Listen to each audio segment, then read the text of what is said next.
नमस्ते दोस्तों। तो आप देख सकते हैं ये हमारा एक और वीडियो आ गया, दैट इज वीडियो नंबर 9। और इस वीडियो में बेसिकली हम अब बात करने जा रहे हैं अपने इंडियन इकोनॉमी का एक और chapter, that is human capital formation. इसके पहले मैंने 2 वीडियोस अपलोड किया है और वो जो 2 वीडियोस थे वो बेसिकली हमारे इंडियन इकोनॉमी के जो स्टार्टिंग के 3 चैप्टर्स थे। क्या क्या थे? Indian economy on the eve of independence, मतलब कि इंडिपेंडेंस की जो शुरुआत का समय था उस दौरान हमारा इंडियन इकोनॉमी कैसा था।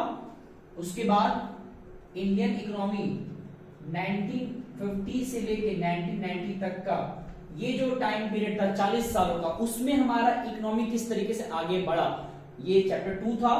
और इन दोनों का मैंने बनाया था कंबाइंड वीडियो, जो कि कल मैंने अपलोड किया था। वीडियो नंबर आई थिंक 7 था, उसको देख लीजिएगा, या आई थिंक 6 था। इंडियन इकोनॉमी 1990 ऑनवर्ड्स, जिसको हमने एलपीजी या न्यू इकोनॉमिक पॉलिसी कहा था। तो इसका तो वीडियो मैंने वीडियो नंबर 8 इसके पहले अपलोड किया था। तो ये हमारा एक और वीडियो था इस पे। ये दोनों बेसिकली मिला के लमसम आउट ऑफ 40, ये हमारा सब्जेक्ट 40 मार्क्स होता है, ठीक है। इन दोनों वीडियोस को मिला के इन 3 चैप्टर्स की बात कर रहे हैं, लमसम हम लोगों ने 10 से 12 मार्क्स का कंटेंट कवर किया, ये तीनों मिला के। और हम चाहेंगे कि आप सभी लोग उस वीडियोस को जाके जब देखेंगे ना, तो जो जो टॉपिक मैंने पिकअप किया, मुझे पता है मैंने हर एक चीज कवर नहीं किया है, ठीक, लेकिन जो भी टॉपिक मैंने मार्क किया उसमें बताते वक्त चीजों को बोर्ड पे भी लिखा एंड उसको एक्सप्लेन भी किया। उन टॉपिक्स को तो जरूर से पढ़ना है, ये हमारा एक तरीके से कंपल्सरी होना चाहिए। अब ये तो हो गया स्टार्टिंग के 3 चैप्टर्स। अब बात करते हैं इसके आगे के चैप्टर जो है 1, 2, 3। अब जो उसके बाद चैप्टर्स क्या कहते हैं? ह्यूमन कैपिटल फॉर्मेशन, जिसकी बात यहां करने वाले हैं। उसके बाद रूरल डेवलपमेंट, उसके बाद एम्प्लॉयमेंट, उसके बाद environment and sustainable development, and last chapter comparative analysis between India, China and Pakistan. मतलब इंडिया का जो नेबर कंट्रीज हैं उनके आपस में डेवलपमेंटल लेवल पे कंपैरिजन करना कि तीनों में आपस में क्या समानताएं थी, क्या क्या डिफरेंसेस थे, उसको जानना। अब बात क्या है ना, जो एंडिंग के 5 चैप्टर्स हैं, ऑब्वियस सी बात एग्जाम आप लोग का कल के बाद है, तो मेरे लिए बहुत मुश्किल है इन सब चीजों को कवर करना। एंड बहुत प्रैक्टिकल सी बात है, साल भर के सिलेबस को हम 8-9 दिनों में या 10-12 वीडियोस में खत्म तो नहीं कर पाएंगे, बट मेरा पूरा कोशिश है कि आउट ऑफ 80 मार्क्स कम से कम 60-65 मार्क्स का पढ़ा दें। और उतने टॉपिक्स भी अगर हम कवर कर लेते हैं तो जो बच्चे कुछ भी नहीं पढ़े थे साल भर, जिनको कोई डायरेक्शन नहीं था कि इकोनॉमिक्स कैसे पढ़ें, उनको हार्ड लगता है, हालांकि हम पर्सनली मानते हैं हार्ड तो बिल्कुल नहीं है, लेकिन ऐसे बहुत से बच्चे मेरे सामने आ जाते हैं, बोलते हैं सर मुझे कुछ भी नहीं आता, वो तो नेशनल इनकम को एक सिरे से कहते भाई मुझे समझ नहीं आता उसमें है क्या। जबकि मैंने पर्सनली कहा कि 2 जो वीडियोस मैंने अपलोड किए हैं, 2 वीडियोस, एक वीडियो नेशनल इनकम पूरा थ्योरी और एक पूरा न्यूमेरिकल। हालांकि उस नेशनल इनकम के न्यूमेरिकल में aggregate demand, aggregate supply and government budget के न्यूमेरिकल्स भी इंक्लूड है, जो कि 2 घंटे का वीडियो ऑलमोस्ट था। तो सब कुछ है।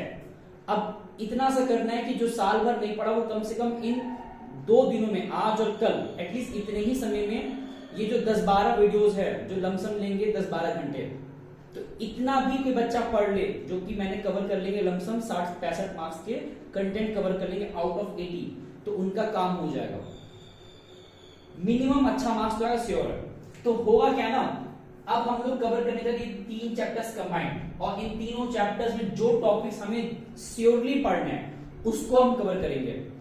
ये हमारा वीडियो 9 है। हम कोशिश करेंगे इसी वीडियो 9 में इन तीनों चैप्टर्स इंक्लूड कर देंगे। वीडियो थोड़ा देर लंबा जा सकता है, बट उसको अलग अलग बनाए वो कोई मतलब नहीं है। हम लोग चीजों को ब्रीफ में पढ़ रहे हैं, टू द पॉइंट पढ़ रहे हैं, बोर्ड के अकॉर्डिंग पढ़ रहे हैं, तो इसीलिए तीनों कंबाइन कर सकते हैं। जैसे मैंने अभी क्या किया है, ह्यूमन कैपिटल फॉर्मेशन के 1, 2, 3, 4, 5, 6 मैंने सेलेक्टेड 6 टॉपिक कवर किए हैं। अब इस चैप्टर से इन्हीं 6 हेडिंग्स के आने के चांसेस मेरे अकॉर्डिंग है, ठीक। तो एग्जाम में अगर ये सवाल आता है, बहुत ज्यादा घुमाता नहीं है, बहुत जगह पे डायरेक्टली पूछ देता है, या अगर थोड़ा सा कॉम्प्लिकेट करेगा भी, केस फॉर्म में पूछेगा भी, किसी बच्चे को हेडिंग याद है तो ऑब्वियस सी बात है वो कहीं ना कहीं वहां पे कनेक्ट करके कि उसमें क्या पूछना चाह रहा है वो इजीली उसको आइडेंटिफाई करके सॉल्व कर सकता है। तो ये 3 चैप्टर जब पढ़ा लेंगे ना, हालांकि ये चारों चैप्टर्स का कंबाइंड मार्क्स बनता है, क्योंकि जो लास्ट चैप्टर है वो होता है 8 मार्क्स का, ठीक है। तो अगर 10 से 12 मार्क्स का ये है, 8 मार्क्स का ये है, तो 20 हो गया, तो लगभग 20 से 22 मार्क्स का ये चारों चैप्टर्स एक साथ कंबाइंड कवर करता है, ठीक। बट हम चारों एक साथ कवर नहीं करेंगे, ज्यादा हो जाएगा।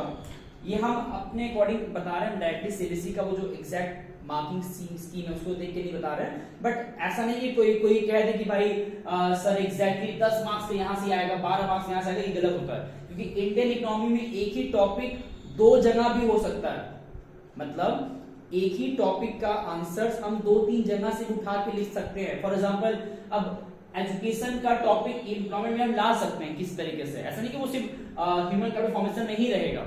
उसी प्रकार रूरल डेवलपमेंट में जो एग्रीकल्चरल टॉपिक है वो हम चाहे चैप्टर 1-2 में ला सकते हैं। तो इसीलिए ये कोई डायरेक्टली कहना कि भाई वही हमारे इतने मार्क्स से कवर करता है, ये यहाँ थोड़ा सा अनफेयर हो जाए कहना। हम मैक्रो में ऐसा होता है, और हम लोग ने मैक्रो में कितना पढ़ लिया उसकी बात अभी कर रहे हैं। तो ये जो हमारे है ना इन इकोनॉमी के चैप्टर्स, टोटल 8 चैप्टर्स हैं, 3 यहाँ है एंड 5 यहाँ है। इसमें से इतने को मैंने कवर किया ऑलमोस्ट वीडियो में। ये 3 जब कवर करेंगे तो हम पर्सनली समझते हैं कि 14 से 15 नंबर या उसी के आसपास, या उससे थोड़ा सा कम, करीब 10-12 ही मान लेते, ज्यादा अच्छा रहेगा। हम एकदम मिनिमम मान रहे हैं कि 10-12 यहां से भी कवर हो जाएगा, तो ऊपर 10-12 नीचे 10-12, करीब करीब हो गया 22 से 24 नंबर, ठीक। अब ये जो 22 से 24 नंबर यहां मैंने कवर कराया इस वीडियो के खत्म होने के बाद, तो यहां पे 22 से 24 नंबर एंड मैक्रो की बात करें तो वहां पे मैंने अभी सिर्फ लास्ट के जो 2 चैप्टर्स हैं, that is balance of payment and foreign exchange rate, जो दोनों मिला के होता है 6 नंबर, तो 40 में से मैंने वो तो कवर नहीं किया अभी तक, तो बचा 34 नंबर, 34 नंबर, तो 34 वहां से एंड करीब करीब 20 से 22 नंबर, 24 नंबर यहां से, जो कि हो जाता है लगभग 65 मार्क्स। तो मेरा पर्सनल मानना है कि भाई अभी जितना हमारे पास टाइम था बीते 1 हफ्ते में, मेरा और भी बहुत जगह पे इन्वॉल्वमेंट रहता है, तो हम ऐसा नहीं कि पर डे वीडियो बना पा रहे हैं, बहुत मेरे पास बहुत ज्यादा टाइम था, बट उसी मैनेजमेंट करके मैंने कोशिश किया कि जितना हो पाए इतना तो प्रोवाइड करा दें उन बच्चों के लिए जो कुछ भी नहीं पढ़े। तो मेरा जो ये 60+ मार्क्स के बराबर तक की पढ़ाने का कंटेंट है, हम चाहेंगे वो सारे बच्चे जरूर से कम इतना ही कर लें। जैसे अभी यहाँ मैंने 6 टॉपिक लिखा है, इसी तरीके से जब इसी का सेकंड पार्ट आएगा, मतलब इसी वीडियो में कुछ देर बाद जब खत्म होगा, तो हम इसी प्रकार इसके भी कुछ कंटेंट लिखेंगे जो हमें पढ़ने हैं, फिर इसके भी लिखेंगे। तो इससे ये होगा ना कि हम लोग उतना तो हिस्सा पढ़ के एग्जाम में जा रहे हैं कि क्वेश्चन कुछ भी पूछेगा तो हमें पता रहेगा क्या लिखना है और क्या नहीं लिखना है, ठीक है। तो अब शुरू करते हैं। अगर हम बात करें ह्यूमन कैपिटल फॉर्मेशन का, तो मैंने अभी 6 टॉपिक कवर किए हैं, और ये 6 टॉपिक पे जाने से पहले थोड़ा चैप्टर के नाम पे ही बात कर लेते हैं। सबसे पहले लिखा है कैपिटल, उसके बाद लिखा है ह्यूमन कैपिटल। तो ये क्या होता है, इसको और प्रिसाइज करें तो पहले रिसोर्स की बात करते हैं। रिसोर्स कब कैपिटल बन जाता है ये समझते हैं। रिसोर्स हमने पढ़ा होगा 10th क्लास के ज्योग्राफी में, एक चैप्टर में आता है, चैप्टर नंबर 1 रिसोर्सेज, जहां पे बेसिकली हमने यही पढ़ा था कि जिस चीज में पोटेंशियल है, कुछ ऐसा पोटेंशियल जो हमको सेटिस्फाई कर सकता है, वो सब रिसोर्स मान लिया है। मतलब जिस पर्टिकुलर थिंग में, किसी भी चीज में अगर वो ह्यूमन बींग्स को सेटिस्फाई करने का पोटेंशियल रखता है, उसको हम कहते हैं रिसोर्स। और वही रिसोर्स जब हमें सेटिस्फाई करना शुरू कर दे तब वो बन जाता है कैपिटल। जैसे ये मोबाइल जिससे हम रिकॉर्ड कर रहे हैं, तो ये मोबाइल मेरे लिए क्या है, एक तरीके से कैपिटल है, जिसको हम बेच के पैसा कमा सकते हैं, जिसको मैंने खरीदने के लिए पेमेंट किया है और जो मेरे बहुत काम आ रहा है, मुझे सेटिस्फाइड कर रहा है, मेरे काम को एक तरीके से हमको सपोर्ट कर रहा है। उसी प्रकार अब वही कैपिटल हम जब जोड़ते हैं ह्यूमन के साथ, अब ये कैसे हो गया, ह्यूमन बींग्स के पास भी, मतलब हमारे पास भी कुछ ऐसा की फीचर्स होता है जो हमको ह्यूमन रिसोर्स की बजाय ह्यूमन कैपिटल बना देता है। ह्यूमन रिसोर्स क्या हो सकता है, एक छोटा बच्चा जो पैदा हुआ है ना भी, वो एक तरीके से ह्यूमन रिसोर्स है। उसके अंदर अपार संभावनाएं हैं, पोटेंशियल है, बट अभी वो नहीं कुछ भी कर सकता बिकॉज उसके पास उतना वो नॉलेज, स्किल, एक्सपीरियंस, एक्सपर्टीज नहीं है।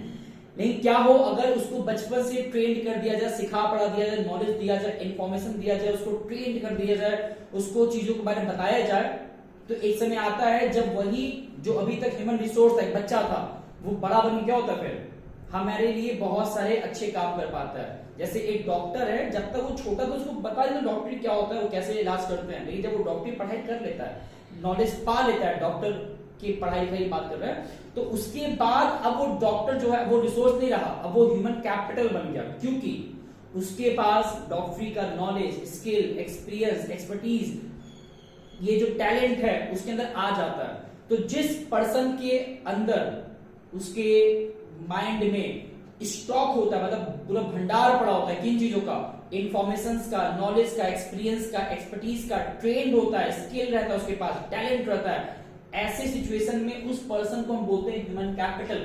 ठीक, उसी ह्यूमन कैपिटल को और फॉर्मेट करना, उसको और बढ़ाना, उस प्रोसेस को, उस प्रक्रिया को, जिस प्रोसेस के तहत, जिस प्रोसेस के बेसिस पे हम ह्यूमन कैपिटल को मल्टीप्लाई करते हैं, बढ़ा देते हैं, इंक्रीज कराते हैं, उसको बोलते हैं human capital formation. Don't worry, exam में ये हेडिंग पूछता नहीं है, बट इसको हम क्यों कंक्लूड किए, ताकि अब जब बताएं आपको ये दो चीजों का डिफाइन डिफरेंस कि human capital and physical capital में क्या डिफरेंस है। जैसे जिससे मैं रिकॉर्ड करें मोबाइल, ये मेरे लिए क्या है, फिजिकल कैपिटल, बट जिस तरीके से हम बता रहे हैं वो हम बता रहे हैं अपने पास्ट नॉलेज, अपने पास्ट एक्सपीरियंसेस के बेसिस, इंफॉर्मेशन के बेसिस पे, तो वो मेरा ह्यूमन कैपिटल है, वो मेरा नॉलेज, स्किल, एक्सपीरियंस है। तो इन दोनों में क्या डिफरेंस है? Physical capital basically non human assets होता है, जो मतलब बाहर से होता है, एक्सटर्नली होता है, इंटरनली नहीं होता है। बट ह्यूमन कैपिटल एट्रीब्यूट्स होता है, क्वालिटीज होता है, फीचर्स होता है, इंटरनली होता है। क्या क्या हो सकता है? Knowledge, skill, experience, expertise, trend या फिर टैलेंट। यहां पे हम उन सारी चीजों को फिजिकल एसेट्स कहेंगे, फिजिकल कैपिटल कहेंगे, जो कि नॉन ह्यूमन है, जिसको कि इंसानों ने बनाया एक तरीके से। ठीक है, ये पहला उसका मीनिंग हो गया, डिफरेंस फॉर्म एग्जाम पूछता है, ऐसे डिफरेंस बता रहा हूं। दूसरा नेचर, ये टेंजिबल होता है, इसको देख सकते हैं, टच कर सकते हैं, हमको इसको अपने पास रख सकते हैं फिजिकल फॉर्म में, बट ये होता है इनटेंजिबल, इसको हम देख नहीं सकते हैं, इसको हम लोग सिर्फ फील कर सकते हैं या फिर इसको एक तरह से एहसास होता है इसका, अदरवाइज इसको देखना इम्पॉसिबल है, टच करना भी इम्पॉसिबल है। डेप्रिसिएशन, इसका जो वैल्यू है ना, इसका मतलब होता है वैल्यू, इसका जो वैल्यू है वो समय के साथ डिक्रीज करता है, डिक्रीज करता है, मतलब यस मतलब कि ये डेप्रिसिएट करता है, इसका वैल्यू डिक्रीज हो जाता है। हमने मोबाइल लिया, 2-3 साल 20 साल बाद इसका वैल्यू खराब हो जाएगा, खराब मतलब कि खत्म हो जाएगा एक तरीके से। कार लिया तो वो भी इस्तेमाल करते करते उसका वैल्यू कम हो जाता है। But as per human capital, as per knowledge, human capital की जो इंफॉर्मेशन होती है उसके अंदर वो कभी डेप्रिसिएट नहीं करते हैं, never, never in growth border. उसको हम लोग से कह सकते हैं कि इसका जो डेप्रिसिएशन होता है ना वो ऑलमोस्ट नेग्लिजिबल या फिर नो नहीं होता है। ठीक है, समय के साथ ये और इंप्रूव और बेहतर और समझदारी बढ़ता है, तो ह्यूमन कैपिटल और ज्यादा फर्निश होता है और एप्रिसिएट करता है, बट फिजिकल कैपिटल डेप्रिसिएट करता है। फिर ये हमें सिर्फ प्राइवेट बेनिफिट पहुंचा पाता है, बट ह्यूमन कैपिटल प्राइवेट के साथ साथ सोशल बेनिफिट भी पहुंचाता है। इसका मतलब क्या हुआ, जैसे अगर मैंने कार लिया तो उससे सिर्फ हम ही खुश होंगे, प्राइवेट हमको बेनिफिट मिलेगा, लेकिन अगर किसी डॉक्टर ने ट्रीटमेंट किया तो वो उसके प्राइवेट बेनिफिट तक नहीं जाएगा सर, जिसका ट्रीटमेंट किया उस पर्सन का भी भला हुआ और जो आस पास सोसाइटी है उसका भी भला होता है। मतलब because of human capital not only private benefit, it also generate the social benefit also, दोनों का कॉम्बिनेशन मिल पाता है because of human capital. Last, second last, recording, इसको हम रिकॉर्ड करते हैं बिकॉज यहाँ पैसा खर्च होता है, इसमें मॉनेटरी ट्रांजेक्शंस रहता है, मनी का इन्वॉल्वमेंट रहता है, बट इसका हम रिकॉर्ड नहीं करते हैं क्योंकि इसमें तो चीजें इंटेंजिबल है, सर्विसेज मोस्टली आता है, इन तरीके से दिखता नहीं है, तो जो नहीं दिख रहा उसे रिकॉर्ड कैसे करेंगे। जैसे अगर हम पढ़ा रहे हैं तो पढ़ाते वक्त मेरा कितना एफर्ट लग रहा है या मेरा कितना उसमें लेबर लग रहा है, उस चीज को रियल में जान पाना, देख पाना, बता पाना ऑलमोस्ट इम्पॉसिबल है, उसे फील किया जा सकता है, उसको रिकॉर्ड नहीं किया जा सकता। Last point, transfer of ownership यहां पे पॉसिबल है। अगर मैंने अपना बाइक किसी को बेच दिया तो अब वो बाइक मेरा नहीं रहेगा, जिसको मैंने बेचा उसने मुझे पे कर दिया, वो बाइक उसका हो गया। तो मतलब फिजिकल कैपिटल को हम ओनरशिप ट्रांसफर कर सकते हैं रीसेल, सेल या बाय करके, परचेज करके, बट इसमें हम कभी भी ओनरशिप ट्रांसफर नहीं करते, वो शेयर हो जाएगा। शेयर मतलब कि अगर आज मेरे पास कोई इंफॉर्मेशन है वो मैंने अगर आप तक पहुंचा दिया तो ये शेयरिंग हो गया, ट्रांसफर नहीं हुआ। तो ये ट्रांसफर नहीं तो शेयर होता है, बट ये ट्रांसफर हो जाता है। ठीक है, ये डिफरेंस इसलिए मैंने बता दिया बिकॉज एग्जाम में ये पूछा हुआ है एंड दोबारा भी पूछ सकता है। तो मैंने 6 बेसिस लिखे हैं, ये सवाल 3 नंबर 4 नंबर तक मोस्टली आता है, तो कम से कम 3-4 पॉइंट तो याद रहने चाहिए। अब आते हैं नेक्स्ट हेडिंग पे। अब होता क्या है ना, ये जो ह्यूमन कैपिटल फॉर्मेशन की बात मैंने शुरुआत में किया था कि ह्यूमन कैपिटल को और बढ़ावा देना, उसको और इंक्रीज करना, that process is called human capital formation. अब सवाल है कि कैसे करें, मतलब ह्यूमन कैपिटल फॉर्मेशन को कैसे बढ़ाएं, उसके सोर्सेस क्या है, तरीका क्या है, उसके साधन क्या है, उसको एक्सपेंड करने का। तो बहुत सिंपल तरीका है, जो हमारे पेरेंट्स हमारे पैदा होने के 2-3 साल बाद करना शुरू कर देते हैं, दैट इज एजुकेशन। उनको पता है कि इस बच्चे को अगर मुझे इसका कैपिटल फॉर्मेशन कराना है, इस बच्चे को आगे लाइफ में कुछ अच्छा कर सके, तो क्या करते हैं, अनकंडीशनल लेवल पे वो हम पे इतना पैसा खर्च करते हैं हमारे एजुकेशन पे। उनको पता है कि एजुकेशन उसको हमेशा कहीं ना कहीं सेटल कर देगा। मतलब लाइफ में कुछ भी नहीं किया लेकिन अगर पढ़ा लिखा है तो वो कुछ ना कुछ तो कर ही लेगा, भले वो छोटा काम ही क्यों ना कर रहा हो। दैट मींस कि एजुकेशन पे खर्च करने से ह्यूमन कैपिटल फॉर्मेशन होता है। बहुत रेयर एग्जांपल है जो कि ना होता हो, but otherwise more than 90% case में हो जाता है। उसके बाद हेल्थ पे भी काम करने से क्या होता है कि कोई पर्सन हेल्दी रहेगा ना तो ऑटोमेटिकली उसका जो फॉर्मेशन वो और बेहतर और अच्छे से और ज्यादा हो सकता है। मेरा पर्सनल मानना है इन सभी में ये सबसे टॉप रखता है प्रायोरिटी, और इसको लोगों ने भी एहसास किया कोविड टाइम पे कि भाई हेल्थ है तभी आगे सब कुछ पॉसिबल हो पाएगा। तो उसी उन लोगों ने क्या किया, अपने फॉर्मेशन में हेल्थ को जोड़ दिया कि कुछ भी हो जाए हेल्थी तो रहना है। दैट मीन्स कि health is the top most priority for the capital formation. मतलब ह्यूमन कैपिटल फॉर्मेशन के होने के लिए हेल्थी होना बहुत जरूरी है। अब हेल्थ के लिए हमें जो भी करना पड़े हम करते हैं, मेडिकल ट्रीटमेंट से लेके हमने वैक्सीन लगवाया था, वो क्या था, वो बेसिकली हमारे और अच्छे फॉर्मेशन के लिए हमारे एक तो प्रयास था, अटेम्प्ट था। ठीक, ट्रेनिंग, इसका मतलब ट्रेनिंग बेसिकली क्या होता है ना कि जो हम काम कर रहे हैं स्पेसिफिक काम, उसको जितनी बार बेहतर तरीके से करते चले जाते हैं उतना हमारा वैल्यू बढ़ता है, उतना हम और ट्रेंड होते हैं। मैंने कहीं पढ़ा था, ब्रूस ली ने ऐसा कुछ कहा था, मैंने इसका प्रमाण नहीं, बट उन्होंने स्टेट में मैंने कहीं पढ़ा था कि ब्रूस ली का ये कहना था कि वो उस पर्सन से नहीं डरते जिसको कि किक मारना आता है 1000 तरीकों से।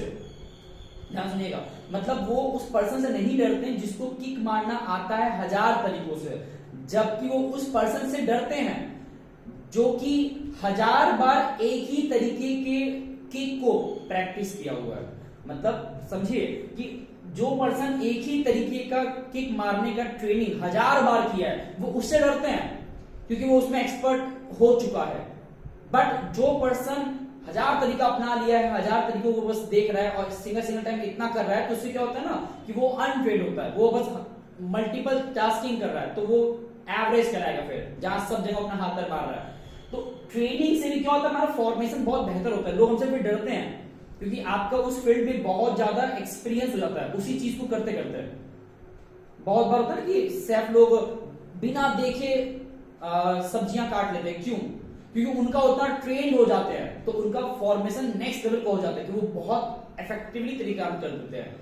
फिर माइग्रेशन एंड इनफॉर्मेशन, लोग अपने आप को माइग्रेट करते हैं जस्ट फॉर देयर फॉर्मेशन।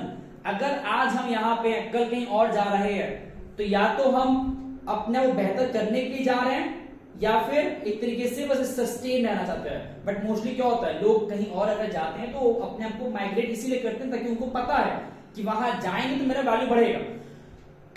क्यों लोग मोस्टली बाहर जाते हैं पढ़ाई करने के लिए फॉरेन में, उनको पता है कि वहां जाएंगे तो मेरा जो कैपिटल फॉर्मेशन बहुत ज्यादा अच्छे से हो जाएगा। मतलब दैट मींस उनको पता है कि माइग्रेशन से हमेशा बेहतर ही मिलता है अगर करते हैं तो सही जगह पे। तो माइग्रेशन भी तरीका है अपने आप को फॉर्मेशन कराने का। हालांकि ट्रेनिंग की जब बात मैंने बताया था ना, तो उसमें दो तरीके हैं, एक है ऑन द जॉब और एक है ऑफ द जॉब। इसमें क्या होता है, काम करते करते सीखना, यहाँ पे पहले सीखना फिर काम करना। तो ये तरीका है, डिटेल में जानने को डिटेल में, बट ये लोग पढ़ेंगे अपने 12th के बीएसटी में जब पढ़ाएंगे स्टाफिंग चैप्टर, वहां भी लास्ट स्टडी हमारा है, मतलब ट्रेनिंग प्रोवाइड कैसे किया जाता है। फिर इंफॉर्मेशन तो और मस्ट है। आज के प्रेजेंट बात कर रहे हैं, 2024 की बात कर रहे हैं, जो अब कहीं चल रहा है पूरा सिनेरियो वर्ल्ड ऑर्डर, उसमें इंफॉर्मेशन सही पाना ये भी बहुत बड़ा चैलेंज हो गया स्टूडेंट में। कहां से हमें गलत इंफॉर्मेशन मिलता है कोई हद नहीं है।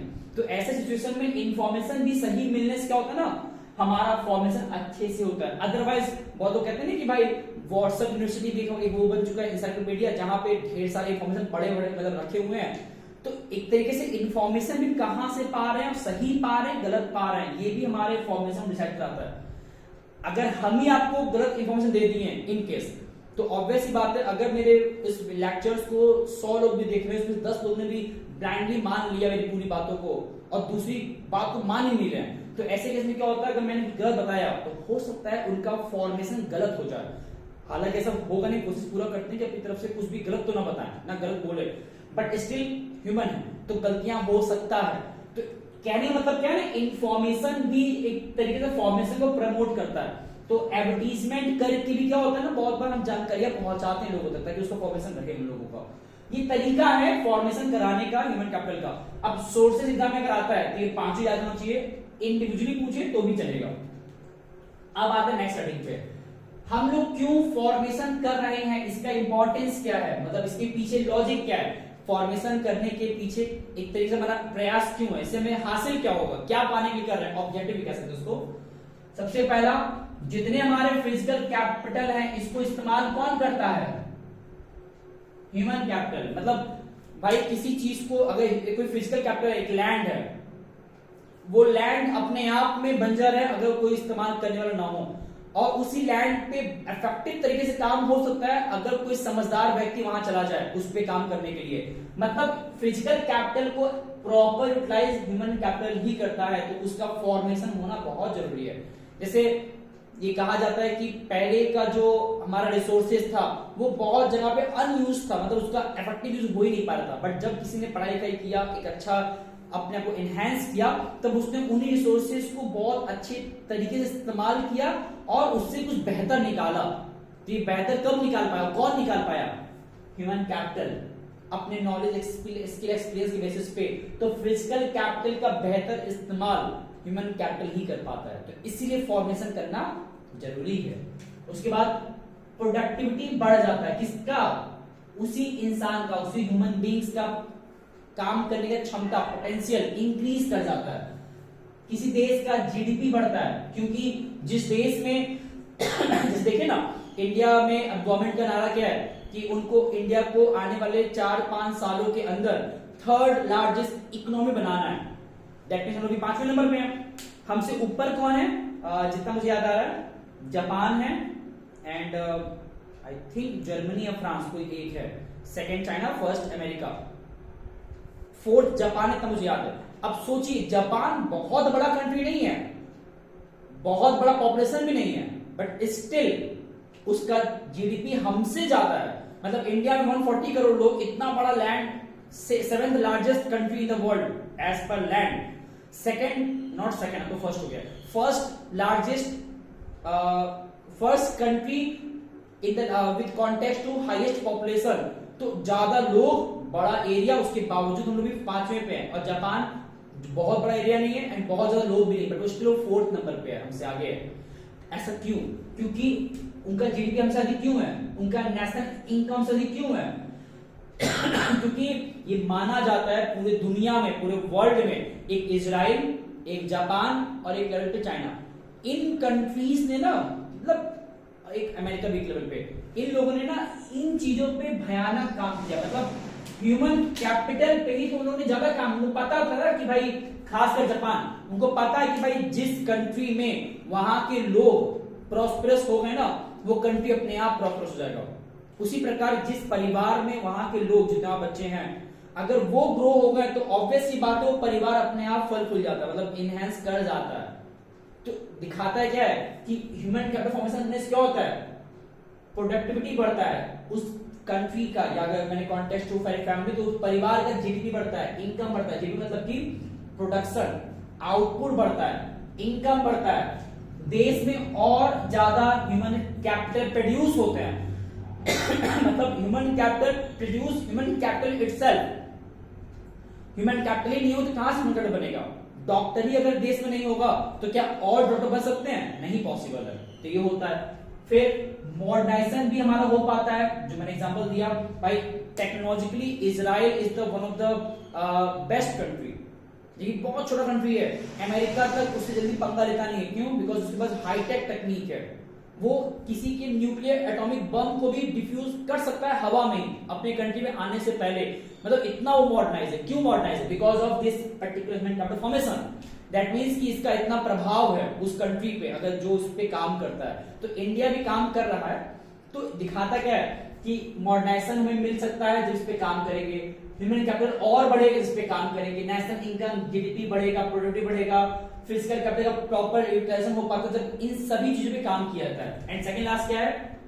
लाइफ एक्सपेक्टेंसी, मतलब हमारे एवरेज जो एज है वो बेहतर होता है, जल्दी लोग मरते नहीं है because of human capital formation. Because यहाँ लिखा है कि हम लोग उस पे हेल्थ पे काम करते हैं। और वही सेम एग्जांपल जापान का कि उनका लाइफ एक्सपेक्टेंसी एवरेज 90 साल के आसपास उससे ज्यादा ही है। और वहां पे कुछ ऐसे भी गांव हैं जहां पे मैक्सिमम लोग 100 एज क्रॉस कर चुके हैं और जिंदा हैं। इसका मतलब क्या है? और एक विलेज की बात कर रहे हैं ना कि पूरे कंट्री का।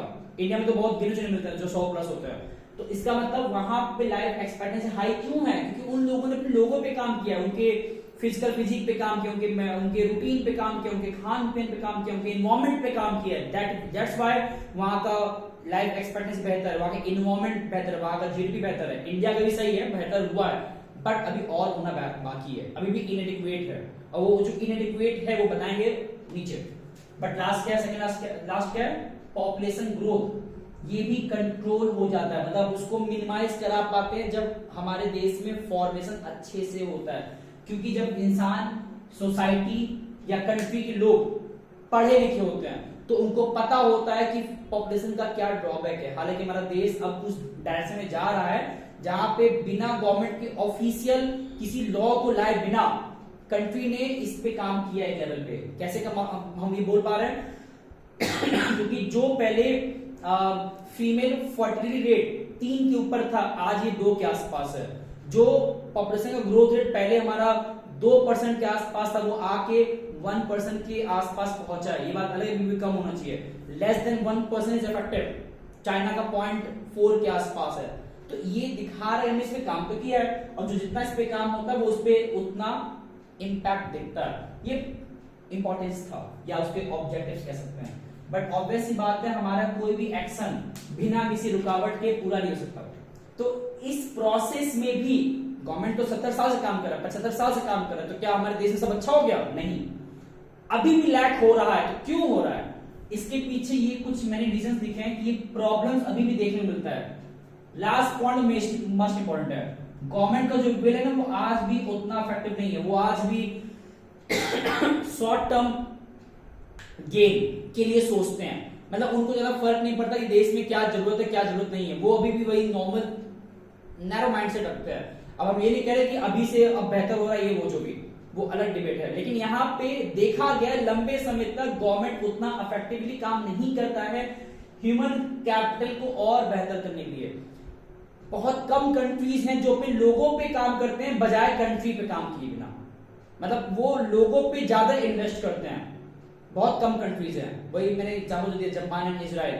इंडिया ने अपने लोगों पे इन्वेस्ट अभी उतना नहीं किया है। इसका कैसे एग्जांपल दे सकते हैं? आज भी इंडिया के जीडीपी का 4 to 5% ही खर्च होता है। कहां पे? एजुकेशन पे। और जो कि अच्छी बात नहीं है, क्योंकि किसी देश में अगर जीडीपी का इतना कम प्रपोर्शन खर्च होगा इसके ऊपर, तो फिर कहां से वो कंट्री ग्रो करेगा? बड़े बड़े जो कंट्रीज, जो डेवलप कंट्रीज है, वो अपने एजुकेशन पे 10% के आसपास खर्च करते हैं। इंडिया में इतना कम है, तो कैसे काम बनेगा? तो गवर्नमेंट कभी भी एजुकेशन को उतना ज्यादा सीरियस नहीं लिया है। जो लेता भी है तो वो लगता नहीं, वो ऑन पेपर लगता है सर, चीजों को और आसान बना दिया जाता है, जो कि इतना सही नहीं है। फिर जो मैंने कहा इनएडिक्वेट रिसोर्सेज या फिर इनएडिक्वेट हमारा जो इनसफिशियंसी है रिसोर्सेज को लेके, कि हम जितना अच्छा सोचते हैं कर क्यों नहीं पाते, बिकॉज हमारे रिसोर्स ही नहीं है। जैसे फॉर एग्जांपल गवर्नमेंट बड़ा कोशिश करता है कि भाई पेपर लीक ना हो। पेपर लीक क्यों होता है? क्योंकि गवर्नमेंट अभी भी इनएफिशिएंट है उन चीजों को रोकने के लिए, बिकॉज ऑफ उसके पास उतना प्रॉपर एक टेक्नोलॉजी नहीं है कि चीजों को रोक सके। अभी भी कहीं ना कहीं मैनुअल काम हो रहा है और उसी मैनुअल काम में लोग धोखा दे देते हैं, या जो उसमें डिप्यूटेड होते हैं उसमें से वो कुछ गलत काम कर देते हैं जिसकी वजह से लीक हो जाता है। तो ये दिखा रहा है कि भाई अभी भी हमारा इस फॉर्मेशन के टाइम पे रिसोर्सेज जिसके थ्रू ये होना है, जैसे अब कोई डॉक्टर है उसको एकदम वर्ल्ड क्लास का सीखना है ट्रीटमेंट या सर्जरी करना, अब उस बेचारे को बाहर जाना पड़ता है। क्यों? इंडिया में उस लेवल का नहीं है। हालांकि अब है, एम्स जैसे अस्पतालों में, हॉस्पिटल्स में वो फैसिलिटीज हैं, बट पहले नहीं था ना। तो भाई किसी को डॉक्टर बनना है वर्ल्ड क्लास लेवल का, कैसे बने? तो उसके पास रिसोर्स इंडिया में नहीं है सीखने के लिए। उसी प्रकार किसी को इंजीनियर बनना है, और बड़े बड़े इंजीनियरिंग कॉलेज में क्या होता है ना, देखो कभी देखना आप लोग कि वहां से अगर 500 बच्चे इंजीनियर बन के आ रहे हैं, 500 उसमें से 450 के आसपास, हम बहुत सोच से बोल रहे 90% के आसपास लोग इनएफिशिएंट होते हैं, जो बस डिग्री पा जाते हैं बट क्वालिटी नहीं होता। क्यों? क्योंकि उन्होंने सिर्फ 4 साल तक सिर्फ डिग्री हासिल किया, मैनुअल पढ़ाई किया, पास हो गए, काम खत्म। उन्होंने प्रैक्टिकल कुछ सिखाया नहीं, और BTech is completely all over practical knowledge. उनको उसको प्रैक्टिकली अप्लाई मतलब पूरे हमारे लाइफस्टाइल में, अपने जॉब के टाइम पे। तो जब उनको उस कॉलेजेस ने प्रोवाइड ही नहीं किया प्रैक्टिकल नॉलेज, बिकॉज उनके पास खुद रिसोर्सेज नहीं था, तो कैसे काम बनेगा? तो बीटेक होल्डर सिर्फ एज अ बुक इस लेवल पे बढ़ के आगे निकल जाते हैं। तो इससे इसीलिए वो बहुत ज्यादा कंट्रीब्यूट करते हैं अनएम्प्लॉयमेंट देश के। तो ये सब दिखाता क्या है कि रिसोर्सेज इनएफिशिएंट है, गवर्नमेंट का विल उतना इफेक्टिव नहीं है, ब्रेन ड्रेन आज भी बहुत ज्यादा होता है कि भाई 10 में से 8 लोग को अगर कहा जाए कि भाई आप यहाँ जॉब करो, आपको मिला 1 लाख, देश छोड़ के मेरे आओ, मेरे कंट्री में आपको देंगे 10 लाख, 10 में से 8 लोग चले जाएंगे। क्यों चले जाएंगे? बिकॉज उनको पता है भाई वहां ज्यादा पैसा मिला, तो क्यों माइग्रेट ना करे वो लोग अपने फॉर्मेशन के लिए। ये बात अलग, उनका फॉर्मेशन, उनका माइग्रेशन सिर्फ उनको बेनिफिट देगा, देश को नहीं देगा, क्योंकि दूसरे कंट्री चले जा रहा है। लेकिन इसलिए वो जाता है ना, तो ये होता है। ऐसे ही एक बार उनको ऑफर आया था एपीजे अब्दुल कलाम को कि आप हमारे देश आ जाइए, मतलब यूएसए में आ जाइए, अमेरिका में आ जाइए, नासा में, और आपको जितना वहां मिला इंडिया में उससे जितना आपने उतना आपको देंगे हम। बट वो नहीं कर, तो उन्होंने ब्रेन ड्रेन को एक्सेप्ट नहीं किया, मतलब उस चीज में इन्फ्लुएंस नहीं कि भाई बाहर जाके पैसा कमाएंगे, नहीं, वो यहाँ पे रह गए। बट ऐसे और भी लोग हैं जो ऐसा काम करते हैं, चले जाते हैं। अब ये नहीं कि तो गलत करना सही कर रहा है, बट जा तो रहे ना। तो क्यों जा रहे हैं? बिकॉज ऑफ अभी भी गवर्नमेंट इसको अच्छे से मेंटेन, उनको यहाँ प्लेटफॉर्म नहीं मिला ना। जिस दिन उनको यहाँ बेटरमेंट लग गया तो यहाँ रहेंगे, बाहर नहीं जाएंगे। ठीक, लास्ट पॉइंट, ये बहुत लॉन्ग प्रोसेस है। कोई भी सोसाइटी अगर बिगड़ रहा है तो उसमें समय लग रहा है। जैसे ब्रिटिशर्स जब यहाँ पे आए थे तो उन्होंने इंडिया को तबाह किया, कोई एक दो साल में नहीं, उन्होंने यहाँ पे राज किया लंबे समय तक, जो मैंने बहुत पहले बहुत बार बताया हुआ है कि वो यहाँ पे 1608 इसी टाइम आ गए थे अपने ईस्ट इंडिया कंपनी को लेके, और वो यहां से लेके 1757 तक करीब करीब 150 साल तक राज किए हैं। नॉट डायरेक्टली, इनडायरेक्टली मार्केट को कैप्चर दे कर रहे थे, स्लोली कर रहे थे। फिर यहां से मुगल्स को पूरा ओवरटेक करके यहां से लेके 1947 तक, जो कि करीब होता है 190 ईयर्स, जिसको हम 2 साल बोलते हैं। फिर यहां तक अच्छे से राज किए अच्छे इंडिया में, और जब राज किए तो अच्छा खासा किए, और इसी पूरे समय पूरा वो इंडिया को तबाह कर दिए, रिसोर्सेज को लूट लिए, एक तरीके से बहुत ज्यादा हमारे पूरे सिस्टम को हिला दिए, जनरेशनल पूरा खराब कर दिए। तो ये एक दिन में इतना उन्होंने समय लिया खराब करने में, तो ऑब्वियस सी बात है इसको सुधारना भी रहेगा। तो ये कहना कि इन 75 में सब हो जाएगा, कैसे पॉसिबल है? समय लगता है, बट स्टिल समय बहुत लग रहा है। तो ये भी ड्रॉबैक नहीं आता कि इंडिया को समय लग रहा है इन चीजों को बेहतर करने में। अब ये तो प्रॉब्लम्स था। इस पूरे सोर्सेज में ना ये जो टॉपिक है एजुकेशन, ये ज्यादा इंपॉर्टेंट है। क्यों? एग्जाम में इसके बेस्ड इंडिविजुअली सवाल बन जाता है। कैसे बनता है? देखिए, ये पूछ देगा कि इस एजुकेशन को प्रमोट करने में, जो कि पार्ट है, किसका पार्ट है? ह्यूमन कैपिटल फॉर्मेशन का। तो इसमें क्या क्या दिक्कतें आ रही है? तो जो दिक्कत यहाँ, वो दिक्कत यहाँ भी जोड़ सकते हैं कि एजुकेशन को भी बेहतर करना कोई लॉन्ग टर्म प्रोसेस है, शॉर्ट टर्म प्रोसेस नहीं है। सिमिलरली एजुकेशन में भी क्या दिक्कत है? ब्रेन ड्रेन बहुत होता है कि लोग यहाँ यहाँ पढ़ लेते हैं, चले जाते हैं बाहर, यहाँ पे जॉब, यहाँ से डिग्री हासिल की, चले जाते हैं बाहर उसको ट्रीटमेंट देने के लिए। इसका बेस्ट एग्जांपल कि आज भी अमेरिका में बहुत सारे डॉक्टर्स इंडिया से अपना डॉक्टर पढ़ाई की है, बट वहां जाके सर्विसेज दे रहे हैं, वहां डॉक्टर बन गए, मतलब वहां जाके ट्रीटमेंट दे रहे हैं। इसका मतलब है क्या कि भाई पढ़ाई लिखाई यहां से कर रहे हैं लेकिन वहां जाके अपना सर्विस प्रोवाइड कर रहे हैं। तो ये भी प्रॉब्लम है कि ब्रेन ड्रेन एजुकेशनल सेक्टर में भी है। गवर्नमेंट का भी आज भी लिमिटेड है एजुकेशन प्रमोट कराने में। गवर्नमेंट जितना ऑन पेपर कह ले उतना वो प्रमोट कर रहा है, बट कायदे से नहीं कर रहा है। जो कर रहा है वो ठीक है कर रहा है, बट अभी वो इनएडिक्वेट है इतने बड़े इंडिया जैसे कंट्री के लिए। तो ये तो मैंने यहाँ का पॉइंट यहाँ जोड़वा दिया, बट ऐसा नहीं कि एग्जाम जोड़ देना है। ये पॉइंट मैंने जोड़ दिया बिकॉज वो रेलिवेंट है, बट इसका अपना पॉइंट क्या हम जोड़ सकते हैं। हमारे देश में इलिटरेसी आज भी बहुत हाई है। अब तो बच्चा कह सकता है कि सर आपने पढ़ाया था कि भाई इंडिया में यहाँ पे हमने बहुत मेहनत करके लिटरेसी को बेहतर किया, तो अब यहाँ पे इलिटरेसी कैसे बोल सकते हो। इलिटरेसी इसलिए हाई है कि इंडिया में अभी भी क्वालिटी ऑफ एजुकेशन अफेक्टिव नहीं है, जो मैंने नेक्स्ट पॉइंट लिखा भी है। तो because of less quality of education यहाँ के लोग जितना पढ़ लिख लें लेकिन वो अभी भी इनएडिक्वेट है, उसको और बेहतर करना है। चीजों को बेहतर किया बस जा भी रहा है। गवर्नमेंट ने 2023 में सॉरी 2020 में क्या लेके आया था एनईपी जो 2020 में लाया गया था। क्यों लाया गया था? क्योंकि गवर्नमेंट को एजुकेशनल जो पूरा सिस्टम हमारा चला आ रहा था ब्रिटिशर्स के टाइम से उसको बेहतर करके इंप्रूव करे, अपना खुद का कुछ नहीं लाना है, ताकि जो उनका सिस्टम था उसको रिप्लेस करके अपना कुछ मॉडर्न वे में लेके आया जाए जो हमारे सिस्टम को और एजुकेशन सिस्टम को और बेहतर करेगा। बट फिलहाल यहाँ पे वो उस time lack of quality of education मतलब बहुत लेस था। जेंडर इनइक्वालिटी मतलब वही गर्ल और बॉय में जो डिफरेंसेस है ना वो आज भी है। ऐसा नहीं कि गर्ल्स को अभी भी हो सकता है उनको 12th क्लास तक मौका मिल रहा है पढ़ने को, बट अभी भी देखा जाता है बहुत जगहों पे कि 12th के बाद उनको मौका नहीं मिलता।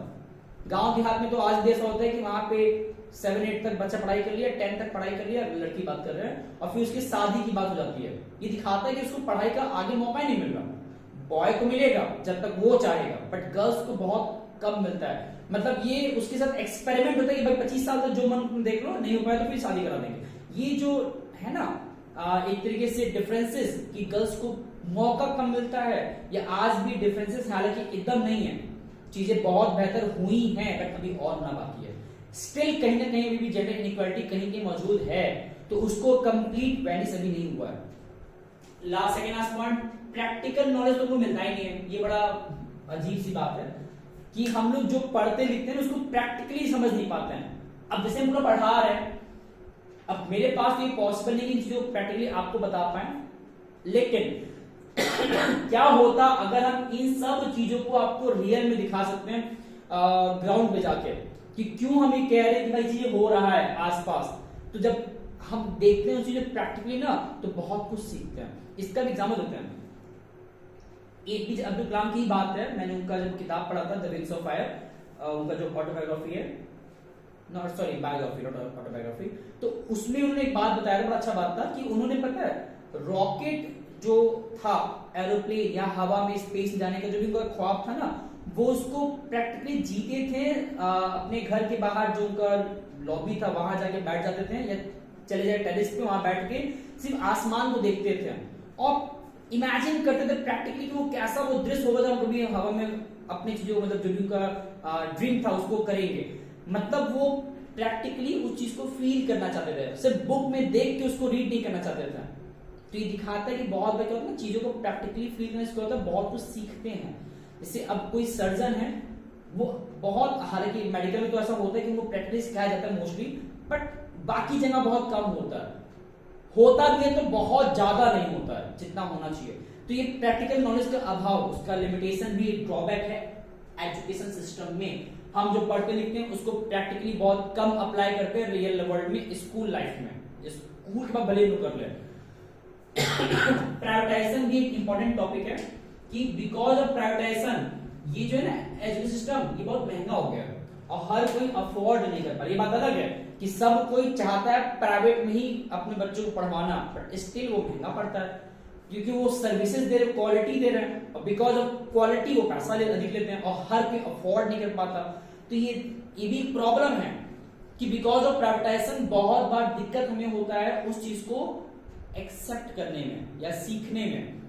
अगर गवर्नमेंट उसमें सपोर्ट कर दे बात, अगर गवर्नमेंट सपोर्ट से करता भी बहुत बार स्कॉलरशिप के फॉर्म में कि हमको गवर्नमेंट पैसा दे देगा हमारे उस पढ़ाई के लिए। एग्जांपल दे रहे हैं, यहाँ मैंने लिखा हुआ है राइट टू एजुकेशन, जो कि 2010 में लाया गया था। इस राइट टू एजुकेशन, जिसको RTE कहते हैं शॉर्ट में, इस राइट टू एजुकेशन तहत हम या कोई परिवार का बच्चा है वो क्लास 8 तक, नर्सरी से क्लास 8 तक अपने घर के कुछ दूरी के रेंज में जो भी स्कूल्स हैं, जो प्राइवेट या कैसे भी स्कूल हो, वहां पे वो फ्री ऑफ कॉस्ट पढ़ सकता है। गवर्नमेंट उसके बिहाफ पे करेगा उस स्कूल को, बस उसको अपने स्कूल यूनिफॉर्म एंड किताबों का पैसा देना पड़ेगा, अदरवाइज जो स्कूल का फीस है वो गवर्नमेंट पे करेगा।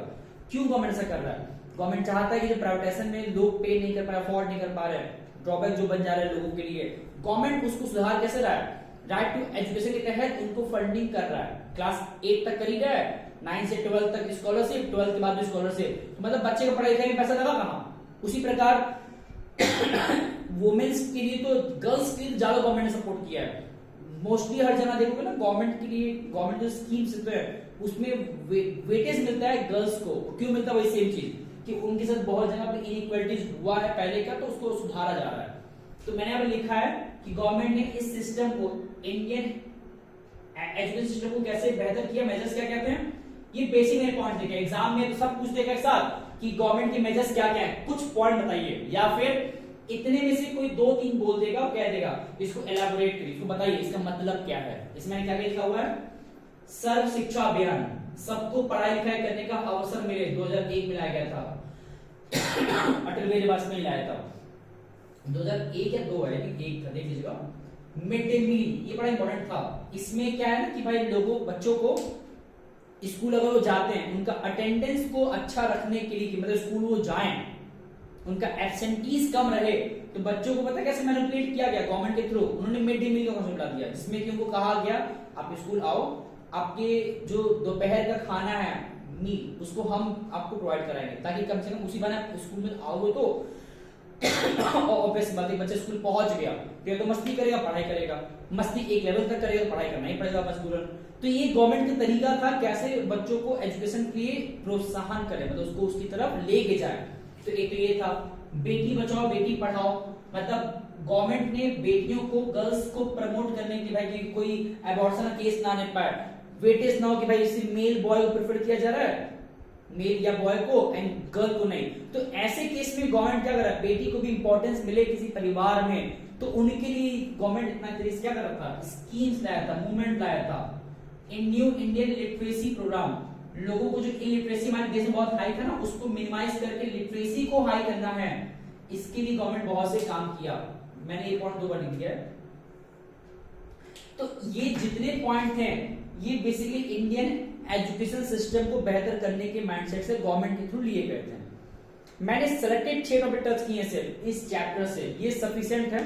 अब इसके बाद जो 2 चैप्टर है डेवलपमेंट एंड एम्प्लॉयमेंट, उसके लिए बेहतर रहेगा हम इसमें ऐड नहीं करते, बिकॉज अगर ऐड किए लेक्चर बहुत बड़ा हो जाएगा, इसको यहाँ रोकते हैं। अब कोशिश रहेगा मेरा कि अगर हम पॉसिबल हो पाएगा तो नेक्स्ट वीडियोस बना देंगे हम इन चैप्टर्स के लिए भी। फिर भी हम लोग अभी तक जो जो चीजें पढ़ रहे हैं, जितना पढ़ चुके हैं, हम कोशिश कर रहे हैं कि आगे भी कंटिन्यू करके बना दें इकोनॉमिक्स का 1-2 वीडियोस और, बट जितना अभी तक बनाए हैं बेहतर रहेगा। उन चीजों को आप लोग ढंग से लिख लिख के पढ़ी, बार बार कह रहे हैं, क्योंकि जितने मैंने बातें लिखा है बोर्ड पे, अब अभी तो ये बोर्ड देखने में गंदा लग रहा होगा, बोर्ड में हौस-पौस हो गया, लेकिन शुरुआत में साफ था।